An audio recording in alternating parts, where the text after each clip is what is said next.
Bom dia, boa tarde, boa noite, toda hora é hora de ouvir a palavra do Senhor e hoje nós vamos ouvir no livro de 1 Coríntios 9, 10 e 11. Vamos lá.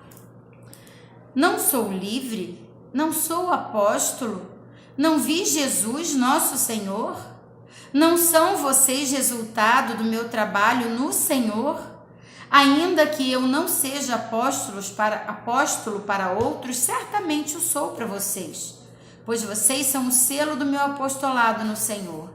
Esta é a minha defesa diante daqueles que me julgam. Não temos nós o direito de comer e beber? Não temos nós o direito de levar conosco uma esposa crente, como fazem os outros apóstolos, os irmãos do Senhor e Pedro? Ou será que só eu e Barnabé não temos o direito de receber sustento sem trabalhar? Quem serve como soldado à própria custa? Quem planta uma vinha e não come do seu fruto? Quem apacenta um rebanho e não bebe do seu leite? Não digo isso do ponto de vista meramente humano. A lei não diz a mesma coisa? Pois está escrito na lei de Moisés: não amordace o boi enquanto ele estiver debulhando o cereal. Por acaso é com bois que Deus está preocupado? Não. É certamente por nossa causa que ele o diz. Sim, isso foi escrito em nosso favor, porque o lavrador, quando ara, o debulhador, quando debulha, fazem-no na esperança de participar da colheita. Se entre vocês semeamos coisas espirituais, seria demais colhermos de vocês coisas materiais? Se outros têm direito de ser sustentados por vocês, não o temos nós ainda mais? Mas nós nunca usamos deste direito, ao contrário, suportamos tudo para não colocar obstáculo algum ao Evangelho de Cristo. Vocês não sabem que aqueles que trabalham no templo alimentam-se das coisas do templo e que os que servem diante do altar participam do que é oferecido no altar? Da mesma forma, o Senhor ordenou àqueles que pregam o Evangelho que vivam do Evangelho. Mas eu não tenho usado de nenhum desses direitos. Não estou escrevendo na esperança de que vocês façam isso por mim. Prefiro morrer a permitir que alguém me prive deste meu orgulho. Contudo, quando prego o Evangelho, não posso me orgulhar, pois me é imposta a necessidade de pregar. Ai de mim se não pregar o Evangelho, porque se prego de livre vontade, tenho recompensa. Contudo, como prego por obrigação, estou simplesmente cumprindo uma incumbência a mim confiada. Qual é, pois, a minha recompensa? Apenas esta, que pregando o Evangelho, eu o apresente gratuitamente, não usando assim dos meus direitos ao pregá-lo. Porque, embora seja livre de todos, fiz-me escravo de todos, para ganhar o maior número possível de pessoas. Tornei-me judeu para os judeus, a fim de ganhar os judeus. Para os que estão debaixo da lei, tornei-me como se estivesse sujeito à lei, embora eu mesmo não esteja debaixo da lei, a fim de ganhar o que estão debaixo da lei. Para que os estão sem lei, tornei-me como sem lei, embora não esteja livre da lei de Deus, e sim sobre a lei de Cristo, a fim de ganhar os que não têm a lei. Para com os fracos, tornei-me fraco, para ganhar os fracos. Tornei-me tudo para com todos, para de alguma forma salvar alguns.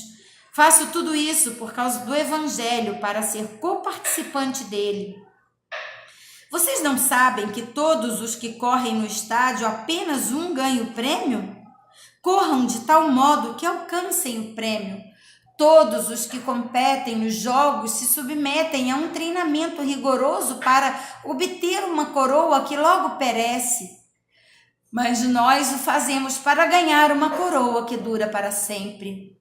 Sendo assim, não corro como quem corre sem alvo e não luto como quem esmurra o ar, mas esmurro meu corpo e faço dele meu escravo, para que depois de ter pregado aos outros, eu mesmo não venha a ser reprovada. Capítulo 10, reprovado, porque era Paulo que falava. Porque não quero, irmãos, que vocês ignorem o fato de que todos os nossos antepassados estiveram sobre a nuvem, todos passaram pelo mar, e em Moisés, todos eles foram batizados na nuvem e no mar. Todos comeram do mesmo alimento espiritual e beberam da mesma comida espiritual, pois bebiam da rocha espiritual que os acompanhava, e essa rocha era Cristo. Contudo, Deus não se agradou da maioria deles, por isso os seus corpos ficaram espalhados no deserto. Essas coisas ocorreram como exemplos para nós, para que não cobicemos coisas mais como eles fizeram. Não sejam idólatras como alguns deles foram, conforme está escrito. O povo se assentou para comer e beber, levantou para se entregar à farra. Não pratiquemos imoralidade como alguns deles fizeram, e num só dia morreram 23.000. Não devemos pôr o Senhor à prova, como alguns deles fizeram, e foram mortos por serpentes. E não se queixem, como alguns deles se queixaram, e foram mortos pelo destruidor. Essas coisas aconteceram a eles como exemplos, e foram escritas como advertência para nós, sobre quem tem chegado o fim dos tempos. Assim, aquele que julga estar firme, cuide-se para que não caia. Não sobreveio a vocês tentação que não fosse comum aos homens, e Deus é fiel. Ele não permitirá que vocês sejam tentados além do que podem suportar, mas quando forem tentados, Ele mesmo lhes providenciará um escape para que o possam suportar. Por isso, meus amados irmãos, fujam da idolatria. Estou falando a pessoas sensatas. Julguem vocês mesmos o que estou dizendo. Não é verdade que o cálice da bênção que abençoamos é uma participação no sangue de Cristo e que o pão que partimos é uma participação no corpo de Cristo? Como há somente um pão, nós que somos muitos, somos um só corpo, pois todos participamos de um único pão. Considerem o povo de Israel, os que comem dos sacrifícios não participam do altar? Portanto, o que estou querendo dizer? Será que o sacrifício oferecido a um ídolo é igual a alguma coisa? Ou um ídolo é alguma coisa? Não! Quero dizer que os pagãos sacrificam oferecendo aos demônios e não a Deus. E não quero que vocês tenham comunhão com demônios. Vocês não podem beber o cálice do Senhor e o cálice dos demônios. Não podem participar da mesa do Senhor e da mesa de demônios. Porventura provocarão o ciúme do Senhor? Somos mais fortes do que Ele? Tudo é permitido, mas nem tudo me convém. Tudo é permitido, mas nem tudo edifica. Ninguém deve buscar o seu próprio bem, mas o bem dos outros. Comam de tudo o que se vende no mercado sem fazer perguntas por causa da consciência, pois do Senhor é a terra e de tudo que nela existe. Se algum descrente o convidar para uma refeição e você quiser ir, coma de tudo o que lhe for apresentado sem nada perguntar por causa da consciência. Mas se alguém lhe disser, isso foi oferecido em sacrifício, não coma. Tanto por causa da pessoa que o comentou, como da consciência, isto é, da consciência do outro, não da sua própria. Pois, por que minha liberdade deve ser julgada pela consciência dos outros? Se participo de refeições como ações de graças, por que sou condenado por algo pelo qual dou graças a Deus? Assim, quer vocês comam, bebam ou façam qualquer outra coisa, façam tudo para a glória de Deus. Não se tornem motivos de tropeço nem para judeus, nem para gregos, nem para a igreja de Deus. Também eu procuro agradar a todos de todas as formas, porque não estou procurando o meu próprio bem, mas o bem de muitos para que sejam salvos. Capítulo 11. Tornem-se meus imitadores, como eu sou imitador de Cristo. Eu os elogio por se lembrarem de mim em tudo e por se apegarem às tradições exatamente como eu as transmiti a vocês. Quero, porém, que entendam que o cabeça de todo homem é Cristo, e o cabeça da mulher é o homem, e o cabeça de Cristo é Deus.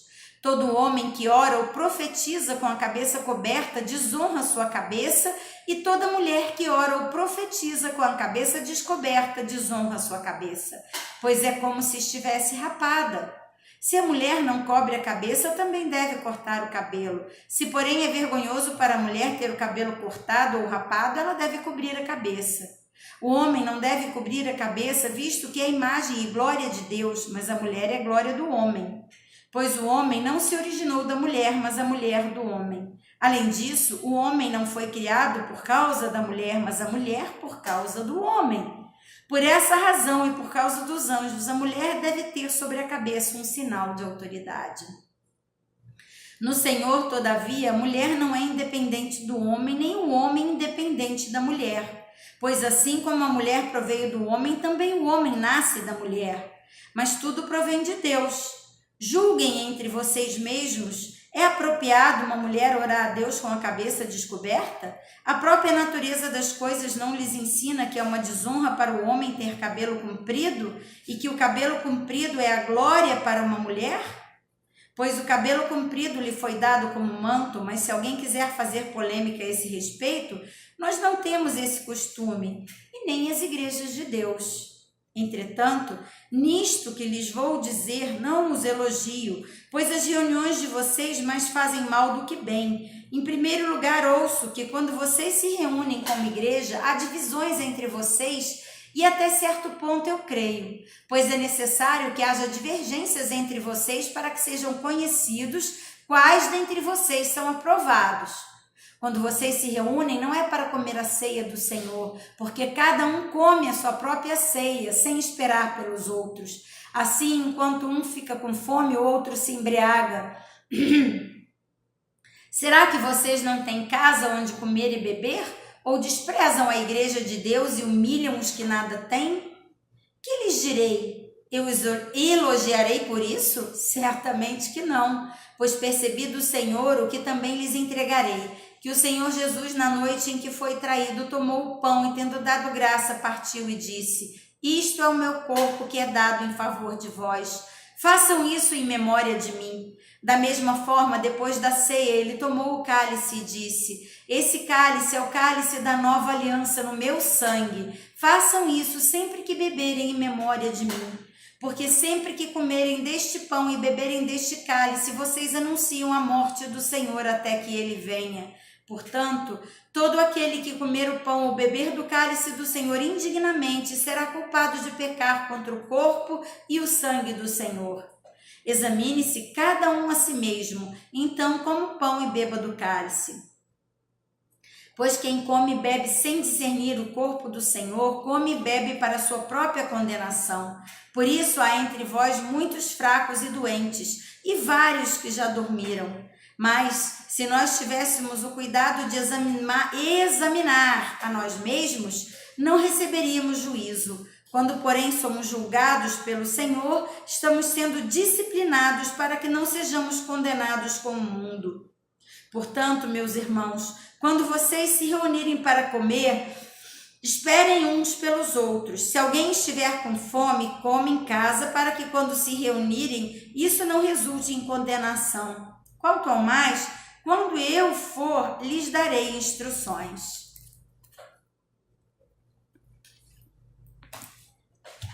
Amados, como é importante tomarmos a ceia.